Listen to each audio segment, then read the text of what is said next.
दुश्मन मौत नेस्त किया जाएगा। आमीन।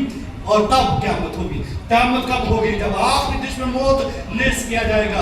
यीशु मसीह के आने पर वो आवाज देगा, नौशीन, और वो क्या करेगी? अपनी कब्र में से बाहर निकल आएगी और जब वो खुदावंद का इस्तकबाल करेगी। हालेलुया। ये खुशखबरी, ये जो है सच्चाई, ये दुनिया से छिपी हुई है, लेकिन ऐ प्यारे भाइयों बहनों अजीज जो है बुजुर्गों, खुदावंद यीशु मसीह ये सच बयान करता है।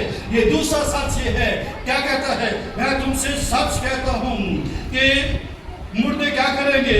वो वक्त आता है, बल्कि अभी है, कि मुर्दे खुदा के बेटे की आवाज सुनेंगे, और जो सुनेंगे वो क्या करेंगे? जिएंगे। हालेलुया। क्योंकि जिसके साथ साथ दूसरी बात, बड़ी इंपॉर्टेंट बात है, सिर्फ वो जिएंगे नहीं, साथ साथ जो है यीशु मसीह ने एक और तालीम दी है। ना सिर्फ यीशु मसीह के कलाम के अंदर जिंदगी पाई जाती है, बल्कि जो है वो उसके पास ये इख्तियार है कि वो जिंदा करे, और तीसरी बात ये है कि वो अदालत का इख्तियार भी उसके पास है। ये आखिरी बातें हैं जो आपको सुननी है। और तीसरी बड़ी बात है, ये सच्चाई आपके जब गोश्त गुजार करना चाहता हूँ, वो तीसरी बात ये है, अदालत का इख्तियार भी उसके पास है। उसके पास हमेशा की जिंदगी है, उसको जिंदा करने का इख्तियार है। उसकी आवाज में ऐसी कुदरत पाई जाती है, जो मर गए हैं, जो जुदा हो चुके हैं, और जो सो चुके हैं, उसकी आवाज सुनकर जब वो जी उठेंगे। और तीसरा काम वो ये है कि अदालत का इख्तियार भी यीशु मसीह के पास है। और जब वो अपने अदालत में बैठेगा तो बकरियों को और भेड़ों को क्या कर देगा? वो जुदा वो कर देगा। वो क्या मछलियों को, बुरी मछलियों को, गंदी मछलियों को लैला कर देगा, और अच्छी मछलियों को जो है वो साइड कर देगा। जो कड़वे दानों को साइड में कर देगा और अच्छे दानों को खड्डे में वो डाल देगा।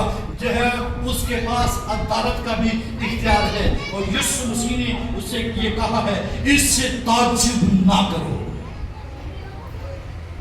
ब्रदर्स एंड सिस्टर्स, इससे ताज्जुब ना करो, क्योंकि वो वक्त आता है कि जितने कब्रों में हैं उसकी आवाज सुनकर निकलेंगे।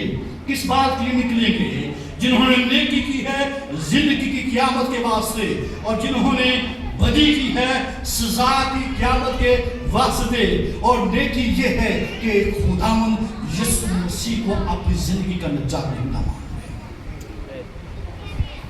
ये गुडनेस है इंसान के लिए कि वो क्राइस्ट को अपनी जिंदगी के अंदर जगह दे, उसकी इबादत करे। और इसलिए ज़बूर नवीस कहता है कि हमें दना दिल दे, हमें क्या कर? दना दिल दे, ताकि यह है हम अपने दिन गिनना सीखें। और दना दिल बारे में मुक़द्दस लिखा है, जलाल के वारिस होंगे। आमीन। वो क्या होंगे? जलाल के वारिस होंगे। लिहाजा क्राइस्ट के पास अदालत का भी इख्तियार है। और जिन्होंने अभी तक यीशु मसीह को अपनी जिंदगी के अंदर जगह नहीं दी है, और उसको जो सच्ची निजात दहिंदा नहीं माना है, और उसको जो उसके खून को, उसके शरीर को, और उसके कफारे को, उसके मरने कफन और जी उठने का इनकार किया है, वो जो है वो बलि की सजा के लिए क़यामत के वास्ते जी उठेंगे।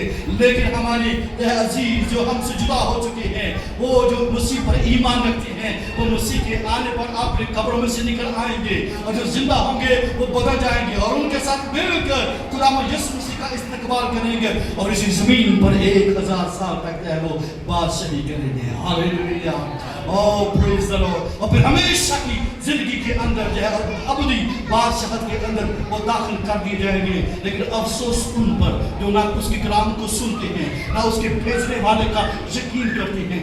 जिन्होंने उसकी आवाज़ सुनी है, उन्हीं वही जो है उसकी आवाज़ जो सो चुके हैं वो सुनेंगे। जिन्होंने उसकी आवाज़ सुनी नहीं है, वो अपनी कब्रों के अंदर पड़े ही रहेंगे, और वो तब तक पड़े रहेंगे जब तक कि क़यामत नहीं होती है, और जब तक जो है वो दूसरी क़यामत हुकूम में नहीं आती है। और जब वो उठेंगे तो वो जहन्नम की सजा के अंदर वो डाल दिए जाएंगे, वो मौत के हवाले कर दिए जाएंगे, वो अबदी मौत के हवाले कर दिए जाएंगे, वो एटर्नल पनिशमेंट के अंदर वो डाल दिए जाएंगे। लेकिन अजीज भाइयों, आज इस मेमोरी सर्विस पर जो है मैं इस बात को आपके सामने रिवील करना चाहता हूँ یہ سچائی جو یسوع مسیح نے بیان کی ہے، میں تم سے سچ کہتا ہوں اگر کوئی اس سچائی کو اپنی زندگی کے اندر بولے گا، وہ نجات اور زندگی کو اپنی اس زمین کے اوپر جو ہے اس سے لطف اندوز ہوگا، اگرچہ دکھ پائے، اگرچہ تکلیف پائے، اگرچہ وہ